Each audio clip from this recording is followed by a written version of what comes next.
we are going to perform the aspirin synthesis lab. So you should have your lab open somewhere on your desktop or in front of you, printed out, so you can follow along and take notes, observations, and data as we go through the lab. Okay, before we begin this experiment, let's just go ahead and look at some of the safety and a little bit of the equipment that we're going to use for this synthesis of aspirin lab. So we'll do most of our work in the hood. We have a water bath that we have set at 80 degrees, and the reason we're going to do this is that will allow help the reaction to proceed. We have sulfuric acid, which is concentrated, so must be used in the hood. Acetic anhydride, which is also concentrated, one of our reactants.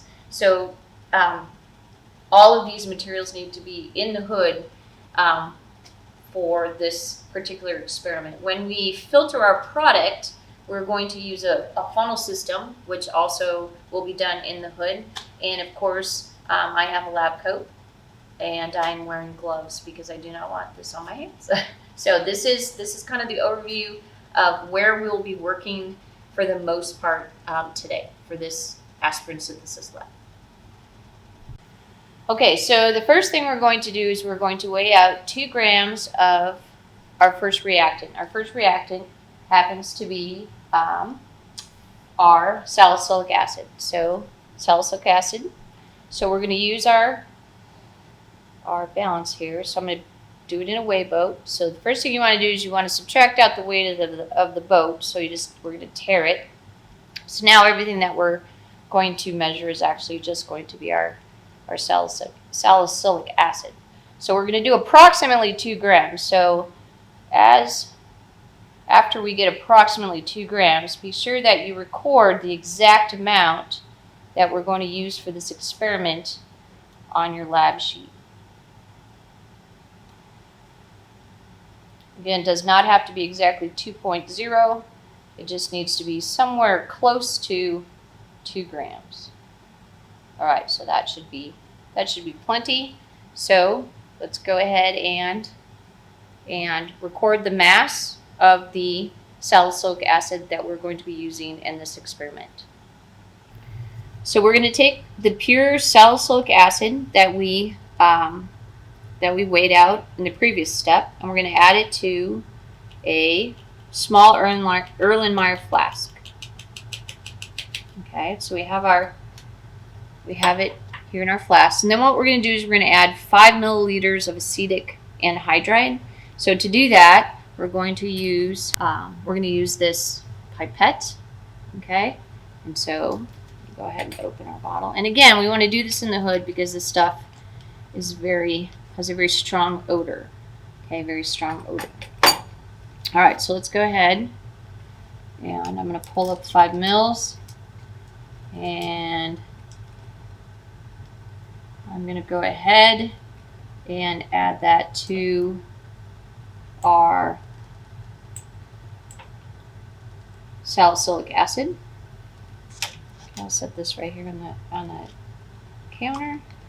Make sure I put my lid back on. And swirl it around just a little bit to get it to mix. So the next thing we're going to add is we're going to add 7 to 8 drops of sulfuric acid. Now sulfuric acid, we're only doing drops, so I'm just going to use a pipette. And I'm going to go ahead and I'm going to open this one up. I want to put this on the table or on the lab bench. I'm going to go ahead and add 7 to 8 drops. 7, 8. All right. And we're going to swirl that around. Okay, I'm going to set that right in there. And the next step then is now we need to let this sit in the hot water bath for about 15 minutes to get it to react. So we're going to swirl it until it is completely dissolved. And as you can see, our solid is definitely dissolving, and we're almost at a clear liquid. Okay, so once that's done, we're going to go ahead and put it in our hot water bath. It's at 80 degrees. I'm going to use this lead ring so that way my flask does not float around. I'll put a stopper on here, and again, We'll let that sit for about 15 minutes. We'll come back and check it, and we'll go to our next step. Okay, so we've removed our flask from the hot water bath. So I let it sit in there for about 15 minutes, and it's warm to the touch. So now what we're going to do is we're going to crystallize out our product. So to do that, what we need to do is make an ice bath. So what I did is I took a crystallization dish, a little bit of crushed ice, a little bit of water, and we're going to submerge this into here, and then this needs to sit for about 15 minutes. So what's happening in this step is, as you remember from Chemistry 130 or previous chemistry courses, substances have different solubility at different temperatures, and so we are decreasing the temperature, and therefore we are going to crystallize or create, it won't be as soluble at a lower temperature, so we're hoping to get our product. Okay, so for this next step, what we have to do is we have to filter our product, which is our acetylsalicylic acid, out of our flask. So we're going to set up what we call a filtration procedure. So this is a filtration device. We have a Buchner funnel. It has a collar. We're going to take a piece of filter paper, and we're going to put the filter paper in. It's kind of like running coffee. You know, you put your grounds in the coffee filter, and then the good stuff comes out the bottom. We're doing the same thing, except for we're keeping the stuff that's on the filter paper. This right here is a trap, and we're going to pull a vacuum to increase the rate at which this happens. Okay, so I went ahead and I weighed the filter paper, because our product is going to be wet and it's going to stay in here, so we want to get the most accurate measurement that we can of the amount of product that we get. So I weighed this piece of filter paper, and it weighed 0.12 grams. So make sure you jot that down. This goes in the top, like such. Okay, and then we're going to turn our vacuum on. And I'm going to have you come a little close so you can see this procedure. Here we are the next day. So our sample has dried overnight. So we are going to do our first analysis of our product, and on your analysis page on your lab, the first thing to do is determine the mass of the crystals that we actually produced and recovered from our experiment. So go ahead, and on the next slide, what you will see is the mass for the crystals and the whey paper. So please do not forget to subtract the whey paper to get the mass of the crystals we produced. So here we are the next day. We've let our sample dry overnight on the whey paper. So our first analysis is to just simply figure out how much did we make. All right, the next analysis we're going to do is we're going to look at the melting temperature of your product, which is your acetylsalicylic acid. And we are going to compare the melting temperature of your product to the actual melting temperature of pure aspirin or acetylsalicylic acid. So to do that, we're going to take a small capillary, and we're going to get a little bit of our product. I'm just going to, if I just tap on it, I can see a little bit. You've probably seen this dark background. You see a little bit in my tube. And I want to get it to the bottom. So I'm going to take this handy dandy little tube, and I'm just going to drop it in there.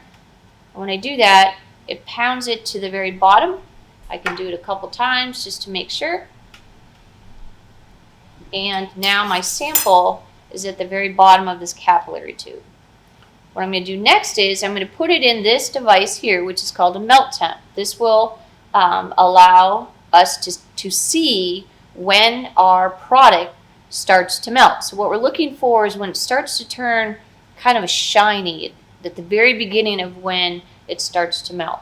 So we turn it on, and I've got it turned up pretty high. I put my sample inside the machine.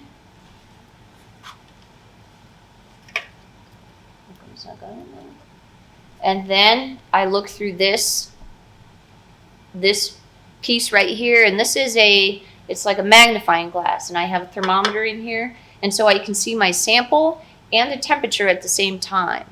So we're going to let it heat up, and we're just going to look inside here, And as soon as it starts to get a little bit shiny, that means it's starting to melt, and we're going to record the temperature. All right, so for our next analysis, we're going to look at the pH of our product, 2, pure acetylsalicylic acid, pure salicylic acid, and then a commercial aspirin sample. So what I have here is I have 4 test tubes, and if you look at your procedure, in test tube number 1, we have a solution of salicylic acid. So this is what we started with for one of our reactants. In the second one, we have our product, and I threw 3 mils of water in here. In the third one, we have acetylsalicylic acid, which is pure from the lab, and again, I added 3 mils of water. And then the last test tube number 4, is the crushed aspirin tablet that is commercially bought over the counter. So on the next slide, I'll do a real quick review. If you missed any of that, please feel free to make sure you write that down in your lab. Okay, so we're ready to go ahead and check for the pH of each one of our samples. So again, we have our 4 samples like I explained a little bit earlier, and we're going to use just simple pH paper. And so the pH scale, when we use pH paper, we can just look at the color, and that's going to tell us what the pH is. So I'm just going to dip on each one of my pH papers so you can see. So this first one, in test tube number 1, it looks like it's pretty red. So I'm going to go ahead and I'm going to compare that, and I'll on the next slide you will see the pH scale here, and we'll take a closer look. So let me go ahead and do each one of our samples. Here's test tube 2. And in the lab, it explains what it is we're looking for in terms of pH. So you'll want to make sure that you record the pH of each one of our samples.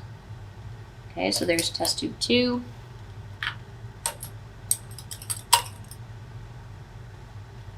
Test tube 3. Definitely a little bit darker than test tube 2, and test tube 4. So there is the colors, and that will help you determine the pH of each one of our samples. Okay, the very last analysis test that we're going to do is we're going to test for any free salicylic acid that did not react. And so you remember at the beginning of our reaction, we started with salicylic acid to produce acetylsalicylic acid. So we're going to use iron 3 chloride. Iron 3 chloride will turn purple in the presence of free salicylic acid. That's how we are going to be able to tell if we have any unreacted salicylic acid. So we're going to use our same 4 test tubes, and we're just going to do a couple drops of the iron 3 chloride, and we're going to record color. Okay, so here's test tube number 1. I guess that was more than a few drops. Here's test tube number 2. As you can see, it's not as dark. Test tube number 3, and again, these are the same test tubes, so they have the same thing in it as we had in our pH test. So there's test tube number 3.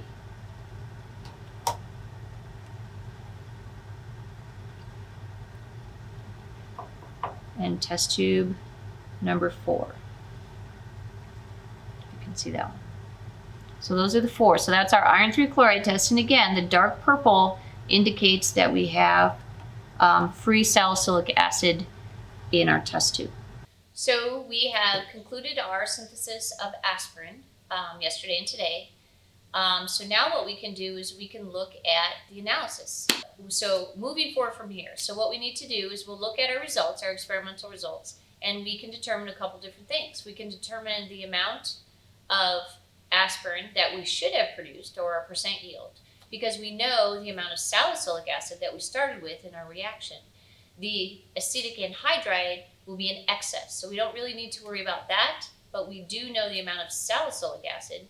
So stoichiometrically, using that value, we can determine the amount of acetylsalicylic acid that we should have determined experimentally or produced experimentally. In addition to that, we can look at our product and determine how pure our sample was. We did a melt temperature, so we can compare that to the known. And again, if the temperature is not the same, we know we have some impurities in there. We can also look at our iron 3 chloride test to determine, do we have excess salicylic acid in our product that we make.